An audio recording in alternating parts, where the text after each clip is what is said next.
જય શ્રી કૃષ્ણ, રાધે રાધે. વિષ્ણુ શ્રી મહાપ્રભુજીના પ્રકાટી ઉત્સવની આપ સૌને ખૂબ ખૂબ મંગલ વધાય.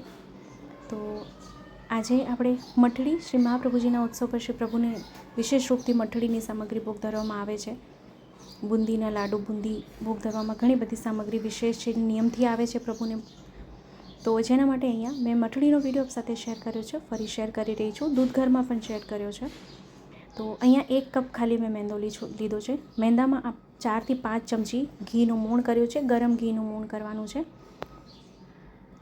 ઠંડુ ઘી નહીં, રૂમ ટેમ્પરેચરવાળું નહીં. ગરમ ઘીનું મોણ કરીને થોડું જલ પધરાવીને પરોઠાની કણક આપણે જીરાપુરીની કણક બાંધીને એવી રીતે એની કણક બાંધી લેવાની છે. તો ઘી મેં પહેલાં ગરમ કરવા મૂકી દીધું છે. ઘીનું તાપમાન સાવ ઓછું હોવું જોઈએ, સાવ મીડિયમ હોવું જોઈએ. પછી અડધી કલાક રાખી દેવાનું છે લોટને, જેથી લોટમાં કૂણ સરસ આવી જાય. પછી એવી રીતે નાના નાના લુવા લઈને એની નાની નાની પૂરી આપણે વણી લેવાની છે. અને વચ્ચેથી કોઈ બી લાકડીથી કે ચાકુના મદદથી આપણે એને વચ્ચે હોલ કરી દેવાનું છે, કાપા પાડી દેવાના છે, જેથી અંદર સુધી પૂરી સરખી તળાઈ જાય અને ફૂલે નહીં, કારણ કે આપણે એને ફૂલાવાની નથી. તો ઘી અહીંયા સરખું ગરમ થઈ જાય એટલે ધુવાડા પડતું ઘી ના જોઈએ, એ ધ્યાન રાખવાનું. જો રૂમનું અહીંયા આપ ઘીનું ટેમ્પરેચર જોઈ શકો છો. તો એકસાથે જેવી રીતે આપણે પાત્ર મૂક્યા હોય, જેવી રીતે આપણે ઘી મૂક્યું હોય એ પ્રમાણે 4, 5, 6 જેટલી પૂરી સમાય એટલી પધરાવી દેવાની. અને બંને બાજુથી બદામી રંગની થાય ત્યાં સુધી આપણે એને ધીમી આંચે તળી લેવાની છે, એ ધ્યાન રાખવાનું છે. તો અહીંયા પૂરીનું ટેક્સચર જો કેટલું માખણ જેવું, કેટલું સુંદર એનું ટેક્સચર આવ્યું છે. તો આવી રીતે આપણે જો કણક બાંધીએ, ગરમ ઘીનું મોણ કરીએ, તો જે મઠડી છે, મઠડી ખૂબ સુંદર થાય, ફરસી થાય અને ખૂબ પોચી થાય. તો અહીંયા ઓછા પ્રમાણમાં સામગ્રી શેર કરી છે. આપ અહીં વધારે પ્રમાણમાં સેમ માપથી વધારે પ્રમાણમાં સામગ્રી સિદ્ધ કરી શકો છો. તો આવી રીતે બધી પૂરી આપણે તળી લઈએ. બદામી રંગની બધી તળવાની છે, બધી પૂરી તળી લઈએ. તો આપણે એને બીજા દિવસે ચાસણીમાં બોળવાનું હોય. તો મેં આગલા દિવસે આ તળી લીધેલું. બીજા દિવસે મેં અહીંયા મેં મેંદો લીધો એટલી જ અહીંયા ખાંડ લીધી છે. 1 કપ મેંદો લીધેલો, તો 1 કપ સામે ખાંડ લઈ લીધી છે. ખાંડ ડૂબે એટલી જલ પધરાવી દેવાનું છે એમાં. તો આ પૂરી મેં આગલા દિવસે તળી લીધેલી. અને પછી આપણે એને 2.5 થી 3 તારની ચાસણી કરવાની છે, એટલે ખૂંચા જેવી ચાસણી કહીએ ને આપણે, એ હું આપને આગળ હમણાં દેખાડી દઉં કેવી રીતે આ ચાસણી આપણે કરવાની છે. તો ચાસણી કરવા માટે મેં ગેસ પર પહેલાં લોયું મૂકી દીધું છે. તો વિડીયો આપને કેવો લાગ્યો કમેન્ટ કરીને ચોક્કસથી જણાવશો. અને કંઈ ના સમજાણું હોય તો ફરીથી કમેન્ટ કરશો, ચોક્કસથી આપ સાથે શેર કરીશ. તો આ છે બરાસ કપૂર. બરાસ કપૂર એટલે ભીમસેની કપૂર, જે આયુર્વેદિક દવાની દુકાનમાં બહુ સરળતાથી મળી જાય છે. એ અહીંયા અડધી મગની દાળ જેટલું જ પધરાવવાનું છે. તો હજી આ ચાસણી થઈ નથી, તો આપણે એને 2.5 થી 3 તારની ચાસણી કેવી રીતે થાય એ હું આપને હમણાં આગળ દેખાડું, તો આપને સમજ પડશે. ઘણા વૈષ્ણવને એ જ મૂંઝવણ હોય છે કે ચાસણીમાં નથી ખબર પડતી, ચાસણી નથી સમજાતું કેવી રીતે ચાસણી કરાય. તો અહીંયા આપ ચાસણીનું અત્યારે ટેક્સચર જુઓ, તો ચાસણી ખૂબ સુંદર અહીંયા એકદમ ગાઢી થઈ ગઈ છે, એકદમ ઠીક થઈ ગઈ છે. તો આને જો ડ્રોપ નીચે પડે તે ફરીથી ઉપર વયું જાય છે, એટલે ચાસણી સુંદર એ થઈ ગઈ છે. હું આપને હાથમાં લઈને દેખાડું. આપ જો જામી ગઈ છે ચાસણી, એટલે હાથમાં આપણે લઈએ આગળ. આ એકદમ પરફેક્ટ ચાસણી મઠડી માટે સિદ્ધ થઈ ગઈ છે. ગેસની આંચને બંધ કરીએ અને એમાં સાથે આપણે ઘી પધરાવવાનું છે. ઘી 2 ચમચી પધરાવી દેવાનું છે આપણે અહીંયા.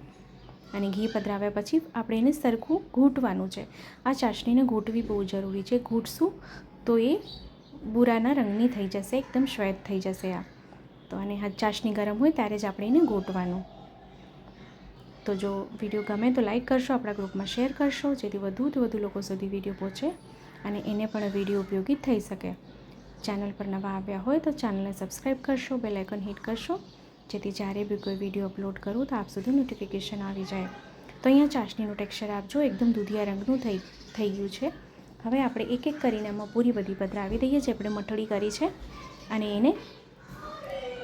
એને ચાસણીમાં પધરાવ્યા પછી એક બાજુ કરીને બીજી જેટલી મઠડી આપણે તૈયાર કરી છે એ બધી આમાં પધરાવી દઈએ. અને ફરી જે ચાસણી છે એની ઉપર આપણે ચાસણી પાતા જઈએ ઉપરથી. તો જેથી શું છે કે ચાસણી બધી ધીરે ધીરે એમાં સુસાતી જશે, એબ્સોર્બ થતી જશે. તો બંને બાજુથી એમાં ડ્રાય થાય પછી આપણે એને પાત્રમાં કાઢીએ, જેથી બંને બાજુ સરખી રીતે સેટ થઈ જાય આ ચાસણી.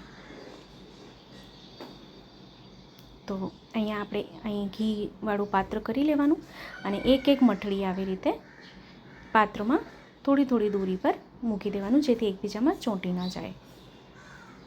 અને સાવ ડ્રાય થઈ જાય પછી નહીં કાઢવાનું, નહીં તો ખંડિત થઈ જશે બધી મઠળી એમાં એમ જ, કારણ કે ખાંડ છે, ચાસણી વધારે આટલી 3 તારની આ ચાસણી છે એટલે. તો આ ચાસણી એકદમ બરાબર છે. તો આવી રીતે ચમચીથી કે ચીપ્યું હોય કે એનાથી આવી રીતે એક મઠળી કાઢીને આપણે ડબ્બામાં પધરાવતા જઈએ. તો ખૂબ સુંદર અને એકદમ સરળ શ્રી પ્રભુને રૂચે તેમ અહીંયા મઠળીની સામગ્રી સિદ્ધ થઈ ગઈ છે. આપ બી ચોક્કસથી સિદ્ધ કરજો, શ્રી પ્રભુને ધરાવજો. અને હા, કમેન્ટ કરવાનું ના ભૂલશો. કમેન્ટ કરીને જણાવશો કે વિડીયો આપને કેવો લાગ્યો છે. તો એનું આપ અહીં ટેક્સચર જો હજી ઠંડી થઈ જશે ચાસણી તો એકદમ પરફેક્ટ થઈ જશે. ખાંડની જે કોટિંગ છે બંને બાજુ એકદમ સરખી થઈ જશે. તો અહીંયા બધી ચાસણી આપજો, બધી મઠળીમાં મેં ચાસણી અહીંયા, અને જો બધી મઠળી સેપરેટ છે, એકબીજામાં ચોંટી નથી. અને ટેક્સચર આપેનું જો આપને કહું તો માખણ જેવું ટેક્સચર એકદમ એનું આવ્યું છે. ખૂબ સુંદર થયું છે આ.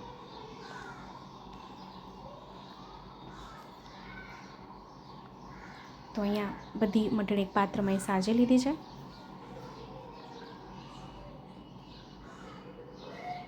આપને જો આમાં કંઈ ના સમજાણું હોય તો ફરીથી કમેન્ટ કરશો, હું ચોક્કસથી આપને રિપ્લાય કરીશ. આપને જો દૂધ ઘરમાં કરવી હોય તો આપ રાજીગરાના લોટની કરી શકો છો. એનો વિડીયો બી મેં શેર કર્યો છે આપ સાથે, એની લિંકો ડિસ્ક્રિપ્શન બોક્સમાં આપી દઈશ. નજીકથી આપને એનું ટેક્સચર દેખાડું. હજી આપણે ચાસણી આમાં કોટિંગ કરી છે એટલે તાજી આપણે એવું લાગશે કે હજી ઢીલી છે, પણ ના, એક દિવસ રહેશે હજી, પણ આ એક દિવસ આપણે રાખશું તો એકદમ પ્રોપર આ મઠળી સિદ્ધ થઈ જશે. બસ ચાસણી લેવામાં આપણે થોડુંક ધ્યાન રાખવાનું છે, કારણ કે ચાસણી ઢીલી રહેશે તો મઠળી બી નહીં સુંદર થાય.